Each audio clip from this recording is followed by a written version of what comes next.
정의당 심상정 상임대표입니다. 오늘 삼성 관련한 기자회견에 저와 함께 회계 작업을 같이 했던 세 분이 함께 왔습니다. 제가 소개를 올리도록 하겠습니다. 제 왼쪽에는 참여연대 경제금융센터 부소장이신 김성진 변호사님이십니다. 제 옆에는 내가 만드는 복지국가 조세재정팀장 홍순탁 회계사님이십니다.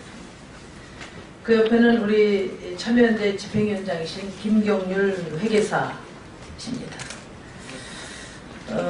구체적인 근거 자료와 관련해서 여러분들에게 배포가 됐을 텐데요. 또 내용 설명이 필요하면 그 질의응답은 따로 또 기자회견 이후에 받도록 하겠습니다. 먼저 제가 입장을 좀 말씀드리고 또 우리 같이 배석하신 분들 말씀 듣도록 하겠습니다. 오늘 이재용 삼성전자 부회장이 특검에 배소환됐습니다. 삼성바이오로직스와 관련한 수사가 진전된 결과라는 분석이 제기되고 있습니다. 실제로 특검은 안정범 수석에게 청와대가 삼성바이오로직스 상장을 도와줬다는 진술을 확보했고, 이를 바탕으로 금융위원회와 공정거래위원회에 대해 전격적인 압수수색을 단행한 바 있습니다. 일찍부터 삼성물산과 제일모직 합병 과정에서 청와대와 삼성의 부당 거래를 추적하고 제기해왔던 한 사람으로서 이번 특검의 수사가 실체적 진실에 다가서고 있다는 평가를 합니다. 국민연금은 5천억의 손해를 감수하면서 구 삼성물산과 제일모직 합병에 찬성표를 던졌습니다. 국민연금이 찬성한 가장 핵심적인 근거가 바로 6조 6천억으로 추산된 삼성바이오로직스 미래성장 가치였습니다. 삼성 역시 국민연금의 합병 찬성을 사후에라도 정당화하기 위해서 삼성바이오로직스의 상장은 불가피했던 것으로 보입니다. 저는 작년 11월 국민연금 투자회의록을 공개해서 구 삼성물산과 제일모직 합병에 국민연금이 동원된 정황을 처음으로 밝혔습니다. 또 정무위 소속 의원으로서 관계부처를 상대로 해서 삼성바이오로직스의 특혜 상장과 편법 회계 의혹을 꾸준히 제기해왔습니다. 그러나 금융위원회와 공정거래위원회, 금융감독원 등은 한결같이 문제없다는 답으로 일관해왔습니다. 그러나 특검 조사를 통해서 문제가 있음이 하나하나 드러나고 있습니다.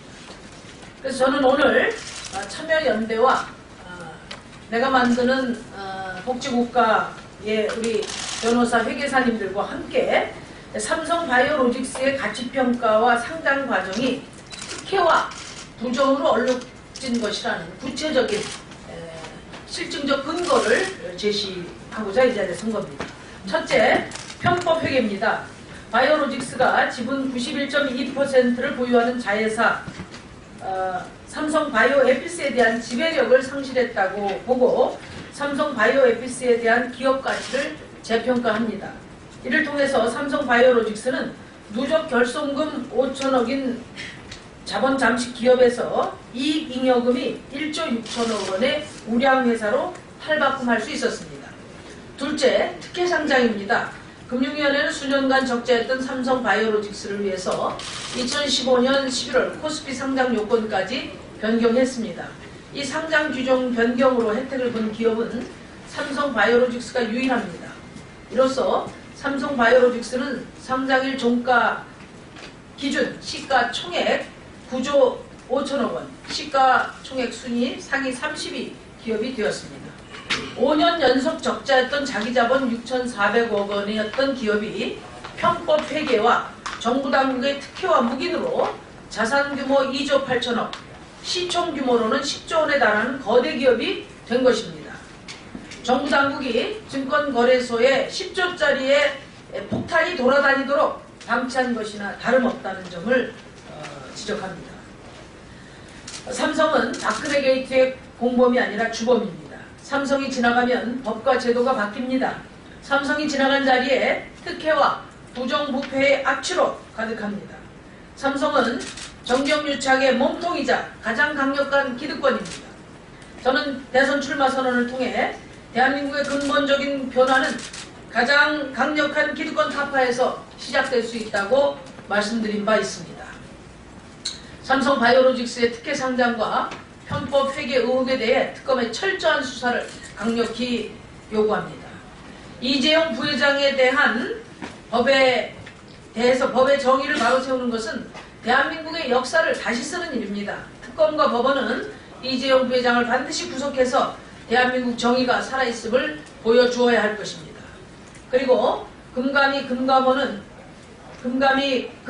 공정거래위원회는 지금이라도 삼성바이오로직스 회계 처리에 대한 특별 감리를 실시하고 진실을 밝혀서 잃어버린 국민적 신뢰를 되찾아야 할 것입니다. 이상입니다. 네, 말씀하시죠.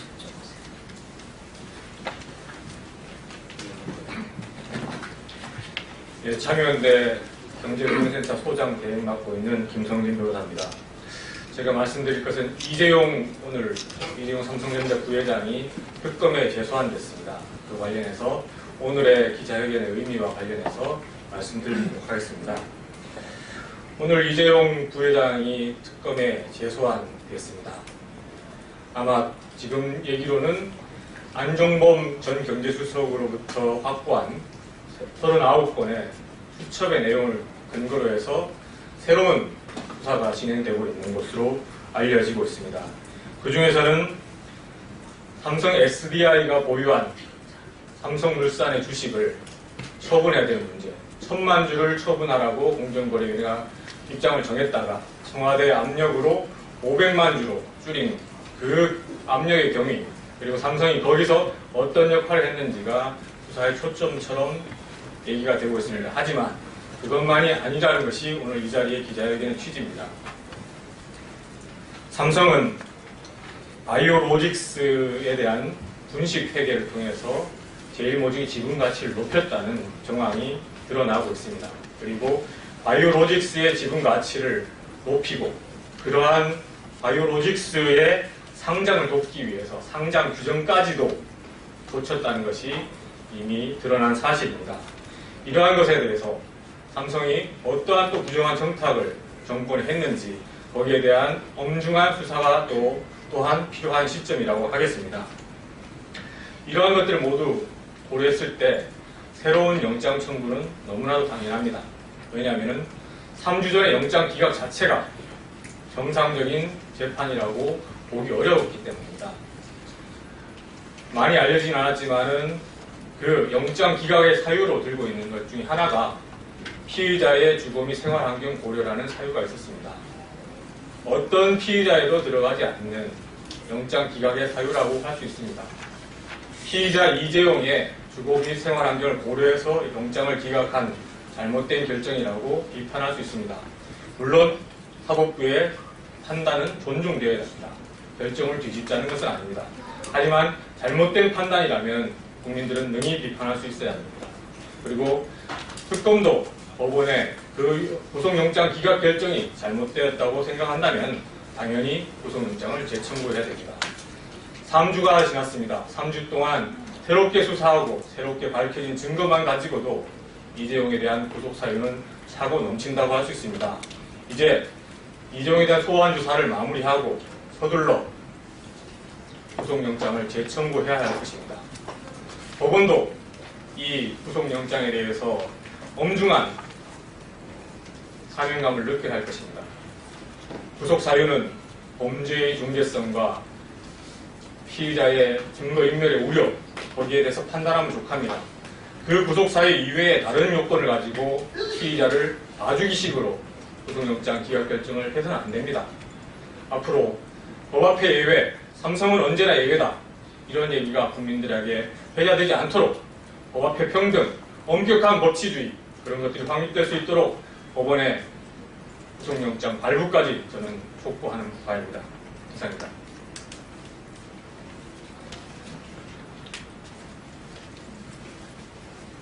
반갑습니다. 전현대 집행위원장을 맡고 있는 김경률 회계사입니다. 저는 앞서 심상정 의원께서 말씀하신 이렇게 삼성바이오로직스의 회계분식 의혹에 대해서 구체적으로 여러분께 말씀드리고자 합니다. 이 삼성바이오로직스는 여러분들 몇 차례는 들어보셨을 겁니다. 이 기업이 어떤 기업이냐면 지금 현재 송도의 8만 평에 달하는 부지를 50년간 무상으로 사용하고 있는 기업입니다. 퀸타일즈라는 외국 기업을 이용해서 편법적으로 이용해서 현재 실상은 이렇습니다. 삼성바이오로직스는 삼성바이오에피스를 종전대로라면 정상적인 회계 처리라면 2,900억으로 평가되어져야 하는데 편법적으로 91.2%의 지분을 보유하고 있음에도 불구하고 자신들은 이 지배력을 상실했다는 이유로 여기를 공정가치로 평가하고 그 평가 방법대로 4조 9천억으로 평가합니다. 즉 정상적인 회계 처리라면 2,900억일 텐데 4조 9천억으로 평가함에 따라서 4조 7천억가량 이익을 과대계상하게 됩니다. 이것이 이제 저희가 밝히고자 하는 그 회계분식의 실상이고요. 이것에 대해서 이제 저희들이 이제 아까 그 의원님께서 구체적인 증거를 제시하겠다고 했는데 먼저 삼성바이오에피스의 감사보고서를 살펴봤습니다. 이제 피평가 대상인 저희들이 이렇게 한 기업의 기업 가치를 평가할 때 가장 절대적인 기준이 무엇이냐면 상당히 이렇게 기업 가치 평가는 자의적으로 이루어질 수 있고 임의적인 점이 있는데 가장 이제 절대적인 게 뭐냐면 피평가 대상 회사의 경영진이 평가하는 재무계획입니다. 이 기업회계 기준을 제가 읽어보면 이 기업 가치 평가와 관련해서 현금 흐름은 경영진이 승인한 최근의 재무예산 예측을 기초로 추정해야 된다고 되어 있습니다. 즉 바이오에피스의 경영진이 평가한 대로 이루어져야 된다는 겁니다. 그렇다면 바이오에피스 경영진은 향후에 2016년 이후에 자신들의 어떤 재무계의 이익 추정치를 얼마나 평가했냐는 것을 이연법인세 개정을 통해서 알 수 있는데요. 이연법인세 개정을 보면은 감사보고서 주석에 기재된 이연법인세 개정에는 뭐라고 되어 있냐면 향후 예상 이익이 각 회계연도에 소멸되는 2월 결손금 및 세액공제액에 미달하여서 이연법인세 자산의 실현 가능성이 희박할 것이라고 판단한다고 되어져 있습니다. 즉 향후에 지금 2월 결손금 규모가 불과 얼마냐면 2,200억 가량이거든요. 향후 5년, 10년, 그 결손금의 소멸 기한이 10년인데 향후 10년 동안 2천억의 이익도 못 낸다라는 것입니다. 회사의 경영진이 향후 10년 동안 2천억의 이익도 못 낸다라고 판단했는데 바이오로직스의 그 경영진, 바이오로직스의 회계 처리는 어떻게 되어 있냐면 이 회사의 기업 가치는 무려 5조에 달한다는 것입니다. 이건 뭐 절대 양립할 수 있는 상반되는 것이고요. 이건 명백히 회계 분식이라고 단언할 수 있습니다. 또 한 가지 이제 그 바이오에피스에 대한 공동투자 기업으로서 이 바이오젠 미국 합작 투자 회사의 회계 처리도 볼 수 있는데 이것도 저희들이 살펴봤는데 연차 보고서의 내용입니다. 저희들이 이제 번역을 했는데 이런 식입니다. 2015년 당사의 손실은 즉 바이오에피스에 투자한 바이오젠의 손실은 투자 자산의 장부 가치를 초과합니다. 즉 무슨 말이냐면 자신들이 수천억의 돈을 투자했는데 이 회사의 투자 가치는 0이 되었다는 말입니다. 즉 자신들이 봤을 때 바이오에피스의 가치는 0이란 말이죠. 이것도 양립할 수 없고 또 바이오젠이 보유하고 있는 콜옵션의 가치도 마찬가지로 0으로 판단하였습니다. 이와 같이 절대적인 기준이 되어져야 할 바이오에피스의 평가 그리고 공동투자기업인 바이오젠의 평가 이것 모두가 바이오젠이 삼성바이오닉스가 바이오에피스를 평가한 5조 원에 달하는 평가와는 전혀 상반되는 영에 수경하는 그런 평가 내용이었습니다. 이것에 대해서 금감원은 어떤 특별감이라든가 이렇게 해서 의법 조치를 취해야 된다고 생각합니다. 이상입니다. 안녕하십니까. 내가 만드는 복지국가 조세대전 경장 홍승탁입니다. 저희가 의문을 제기하는 가장 핵심은 삼성바이오로직스의 2015년 재무제표는 상장 심사에 쓰일 재무제표였다는 점입니다. 상장 심사에 쓰이기 때문에 좀 더 엄격하고 좀 더 객관적으로 증명이 되어야 되는 장부임에도 불구하고 아주 주관적인 판단에 의해서 회사의 가치가 큰 폭으로 변경됐습니다. 대표님께서 말씀하신 것처럼 5년 연속 적자에 2월 결손금이 5천억이 넘는 회사 이런 회사를 상장 승인시켜주기는 굉장히 어렵습니다. 그런데 아주 주관적인 판단, 지배력을 상실했다는 판단에 따라서 그 회사가 결손금이 모두 없어지고 이익여금이 1조 6천억 원, 자기자본은 2조 8천억짜리로 바뀝니다. 상장심사를 통과할 수 있는 요건을 만들어준 것인데요. 그럼 이런 지배력 상실이 과연 근거가 있는지 지배력 상실이라는 것은 공동투자자인 미국의 바이오젠이라는 회사와 관계에서 발생한 것인데, 그러면 바이오젠이라는 회사는 이 상황을 어떻게 판단했는지를 보는 게 중요할 것 같습니다. 앞서 김경림 회계사님께서 말씀하신 것처럼 장부상 평가가 다르다는 이야기를 해주셨는데, 지배력 상실이라는 것은 그러니까 더 이상 삼성바이오로직스가 에피스를 경영권을 좌지우지할 수 없다는 의미인데, 이것은 단순히 지분의 문제도 아니고 이사의 문제도 아니고요, 이사회 구성의 문제도 아니고 두 회사 간의 어떤 복잡 미묘한 계약권의 계약 내용의 문제일 수도 있습니다. 그 내용을 가장 잘 파악하고 있는 당사자는 당연히 바이오젠일 수밖에 없고요. 바이오젠의 판단을 다른 반대되는 증거가 없다고 하면 존중하는 게 맞다고 생각이 듭니다. 그런데 바이오젠 사업보고서에서는 바이오 에피스, 공동투자 대상인 에피스에 대한 지배력은 여전히 2015년에도 2010년에도 여전히 로직스가 가지고 있다라고 바이오젠을 평가하고 있습니다. 이렇게 아주 중요한 차이를 내는 회계처리의 근거가 되는 것이 공동투자자와 불일치하고 있다는 사실이 있음에도 불구하고 금융감독원이 이에 대해서 의혹을 덮기에 급급한 상황이기 때문에 이 부분에 대해서는 명확한 조사가 필요할 것 같습니다. 감사합니다. 네, 이게 뭐 굉장히 좀 전문적인 얘기라서 좀 복잡하실 수 있는데, 핵심은 지금 특검에서 수사하고 있는 것은 이제 삼성물산과 제일모직 합병 과정에 그 국민연금이 동원된 것에 대해서 박근혜 대통령과 또 여러 그 정부가 개입한 정황을 가지고 지금 수사를 하고 있는데요. 그것과 더불어서 국민연금이 합병을 찬성하도록 찬성을 했다는 근거가 바로 이 바이오로직스 6조 6천억에 달하는 성장 가치입니다. 근데 한마디로 말해서 이 6조 6천억이라는 성장 가치는 한마디로 편법으로 회계가 조작된 것이다. 이게 이제 저희 주장인 것입니다. 그리고 그 근거로서 몇 가지를 지금 제기를 하는 겁니다. 그러니까 바이오젠이 콜옵션을 행사할 거라고 보고 연결 재무제표를 생략해 줬는데, 그 바이오젠의 2015년에 보고서를 저희가 전부 번역을 했습니다. 그 보고서에 따르면은 바이오젠은 콜옵션을 행사할 의사가 없다는 것이 분명해졌다는 거죠.